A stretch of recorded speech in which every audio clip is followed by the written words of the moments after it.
How to break karma instantly. The hidden teaching of Yogananda. My dear being, today I want to invite you on a deep journey. A journey that is not toward a physical place, but toward the very root of your existence. To the silent heart where karma is born and where it can also be dissolved. Many people believe that karma is an inevitable burden, a kind of punishment imposed by a cosmic judge. They imagine that every negative action will be recorded in a book and that sooner or later they will have to pay for it with suffering. But in reality, karma is not a punishment. It is not a reward nor condemnation. Karma is simply the natural law of cause and effect. Just as a farmer sows seeds of wheat and then harvests wheat, so too does every thought, every word, every action that arises from within you become a seed that will inevitably bear fruit in your life. Imagine for a moment that your mind is an immense field, a fertile field that never rests. Every day, with every thought, with every emotion, with every gesture, you plant seeds in that field. Some are seeds of love, patience, compassion. Others are seeds of fear, anger, resentment. And although many times you're not aware of what you are sowing, the field never forgets. The field receives every seed and, sooner or later, will make sprout what you placed in it. That is the mystery of karma. It doesn't matter if you believe it or not. It doesn't matter if you understand it or not. It always works exactly like gravity. If you throw a stone upward, it will fall. If you plant a seed of hatred, you will harvest suffering. If you sow kindness, sooner or later, kindness will return to you. The most beautiful and, at the same time, the most challenging thing about karma is that it is not limited to visible actions. It is not only about what you do with your hands or with your words. The most powerful karma is generated in the silence of your mind. That constant murmur, those opinions you never voice, those criticisms you repeat to yourself inwardly, those judgments you secretly launch toward others.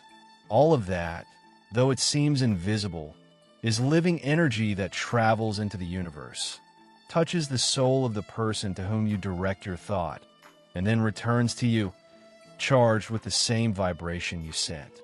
And here is the great danger. With your words, you may wound someone once. With your hands, perhaps only once in your entire life.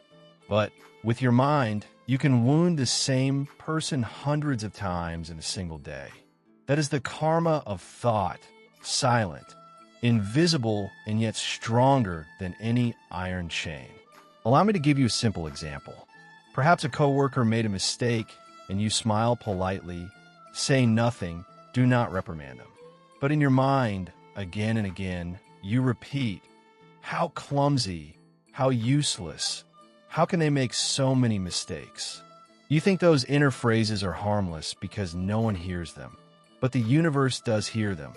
Those vibrations imprint themselves on your consciousness and become a magnet that will attract to your life situations where others judge you with the same severity, where you yourself stumble on the same mistakes you criticize. Do you realize? Your mind is a radio station that never stops broadcasting. Every thought is a frequency, and life returns to you what you tune into. That is why the great masters, from Buddha to Yogananda, from Christ to the mystical saints of all traditions, have repeated the same thing. Take care of your mind more than your tongue. Because the tongue may wound from time to time, but the mind, if not watched, wounds without ceasing. And every mental wound is a seed of suffering that you yourself will have to harvest. Now, some might say, then it's enough to always think positive. But it is not only about thinking positive in a superficial sense. It is not enough to repeat pretty phrases while deep down your heart is still full of resentment. Real change occurs when you deeply understand who you are and what your true relationship with the universe is. Look, beloved friend, you're not simply a body walking on earth. You are an eternal soul, a ray of divine consciousness. Your true being was not born, nor will it die. But as long as you identify with the idea that you are the doer, the I that acts and produces, karma will bind you like an invisible net. Every time you say, I did this, I achieved that, you also say, I deserve the fruits, whether sweet or bitter. Then the universe, exact like a mirror, returns those fruits to you. And thus you remain trapped in the endless wheel of cause and effect. Many spiritual seekers fall into this trap. They think, if I do enough good deeds, I will erase my bad karma. And so they donate, help, meditate, pray. All this is beautiful and noble, but it still carries the mark of the ego. It is like changing iron chains for golden chains. Yes, they are lighter, even more beautiful, but they are still chains. True freedom does not come by accumulating good karma, but by going beyond karma. How is that achieved? With a single key, so simple and so profound: to surrender the ego. Moving from saying, I act, to recognizing, God acts through me. When you really understand this, when you live it not only as an idea, but as an experience, the thread of karma is cut instantly. Imagine that you are watching a play. As long as you believe you are one of the actors, every word hurts you, every criticism angers you, every praise inflates you. But if suddenly you remember, I'm not the actor, I'm the spectator who watches, everything changes. The scenes can no longer trap you, because you know you are not part of the script. So it is with karma. As long as you believe you are the doer, you will have to live every scene written by your past causes. But when you awaken and remember, I am the eternal soul, not the character, the script dissolves. The play continues, but it no longer traps you. You walk in the world, but you are not of the world. You act, but your acts leave no trace. Now then, perhaps you ask, and how can I live this in daily practice? The answer is simple and profound. Before each action, surrender it. Make your life a constant offering. When you cook, think, may this food be a channel of divine love. When you work, say in your heart, Lord, work through me. When you speak, let your words be instruments of peace. If the result is success, think it as a gift. If it is failure, receive it as a lesson. And thus your heart will remain light. Because what binds is not the action, but the attachment to the fruit of the action. Meditation and silence are the keys that strengthen this state. When each day you sit to breathe calmly, to let your mind become still, you experience that behind all thoughts there's a vast, unmoving, luminous space. That space is you, and in it karma does not exist. In it there are no judgments, no memories, no pending futures. There is only pure presence. Each time you rest in that space, the seeds of your old karma begin to dissolve. Like blocks of ice exposed to the sun, they slowly melt. And the more you inhabit that stillness, the fewer automatic reactions you drag, and the freer you are to act from the clarity of the present. Little by little, you become a transparent channel. You live, love, work, laugh, but like a wind that passes without leaving a trace. You are like a bird flying through the sky and leaving no trail. That is supreme freedom. It does not mean abandoning the world, but living in it without burdens, without invisible chains. It does not mean that you will never feel sadness or difficulty, but that they will no longer sink you. Every experience, even the hardest, you will see as part of the divine dance. And that vision transforms your life into a sacred song. Therefore, dear seeker, I invite you to reflect. What thoughts are you sowing today in the field of your mind? Are you sending arrows of judgment, of criticism, of envy? Or are you sending flowers of peace, of love, of compassion? Remember, every thought is a seed, and the garden you walk tomorrow will depend on what you sow today. You have the power, here and now, to choose. No one but you can do it for you. You don't need permission. You don't need to wait for another life. Every breath is an opportunity to start again. Dear soul, stop for a moment right now. Observe a thought that crosses your mind. If it is dark, do not judge yourself. Simply change it. Instead of repeating a criticism, send a blessing. Instead of wishing harm, wish peace. At first, it may seem like an effort, like turning the rudder of a heavy ship. But with practice, it becomes natural, light, joyful. And every time you choose the light, you not only transform your destiny, you also transform the energy of the world. Because your mind is not a closed room. It is a lamp that illuminates the universe. Thus begins true freedom, not in great gestures, but in small, silent acts of awareness.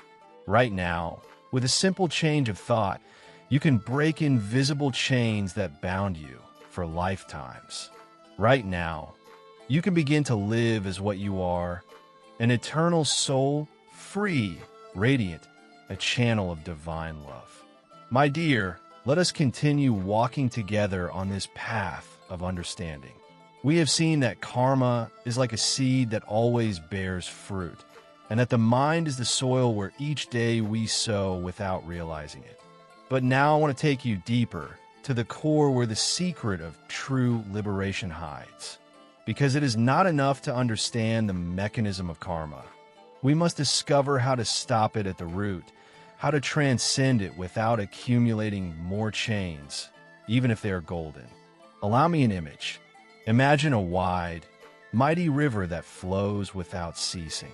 That river is your past thoughts and actions, carrying with it all the seeds you have sown. Sometimes its waters are sweet, sometimes turbulent, but they always flow. Most people believe they must swim against the current for lifetimes, purifying the river little by little. And so they struggle, strive, do penances, works of charity, intense meditations. All of that has value, but they are still inside the river. The water still carries them. The only way to be free is not to struggle inside the river, but to get out of it and stand on the shore. And that shore is the state of consciousness where you no longer say, I act, but God acts through me. When you reach that surrender, you stop identifying with the swimmer and recognize that you are the witness, the immortal observer. The river may continue flowing, but it no longer drags you. This is the supreme step, the key that the great masters kept as a treasure. Yogananda called it the art of letting go of the sense of doership. Others called it surrender to the divine will. Others, union with the Supreme Being. The names change, but the experience is one. Letting life flow through you without appropriating it. I want you to think of something. How many times in your life have you felt the weight of guilt for something you said or did? How many nights have you spent turning it over and over, feeling like a prisoner of your mistakes? That is karma acting in your mind. But imagine that instead of clinging to that weight, you silently recognize, it was not just me, life acted through me, and now I surrender this action to the divine. In that instant, the knot loosens. The action does not disappear. The external consequences may still remain, but internally it no longer chains you. Because you release the identification. That is freedom. The paradox is that in surrendering, you do not become passive or weak. Quite the opposite. When you no longer act from the ego, divine energy flows through you more strongly. Your words have power. Your actions inspire. Your presence radiates peace. Because it is not you trying to force life. It is life itself expressing without obstacles. Does the sun struggle to shine? Does the river struggle to flow? No, they simply are what they are. So too you, when you let go of the sense of doership, begin to live in a natural, light state, powerful without effort. Let me give you an example from daily life. You're cooking for your family. You can do it in two ways. One, from the ego, I cook, I make the effort, I hope they thank me, I hope it turns out perfect. In that case, even if it is an act of love, you're sowing seeds of expectation, of attachment, of possible frustration. But if you cook thinking, may this food be a blessing, may the divine energy express itself through me in this simple act, then the same gesture becomes freedom. The result no longer binds you, because you offered it before starting. Do you see? It is not about what you do, but about how you do it and for where you do it. This from where is the key. Most people act from the little I, that ego that says, my effort, my achievement, my mistake, my merit. But you can act from the self, from the space of consciousness that observes and allows. And when you do, your whole life transforms. Work is no longer a burden. It is a service. Relationships are no longer chains of desire or fear. They're stages where unconditional love is expressed.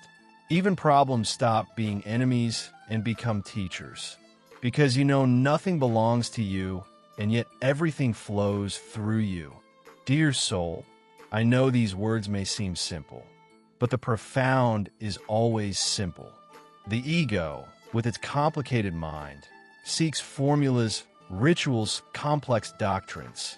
But the truth is as direct as the sunlight. A sincere surrender is enough to cut chains that not even 10 lifetimes of effort could cut. And what does surrender mean? It means to stop resisting.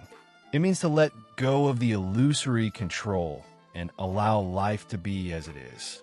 It means to recognize in every breath, it is not I who breathe, it is life breathing through me. Now then, this does not mean you become indifferent or passive.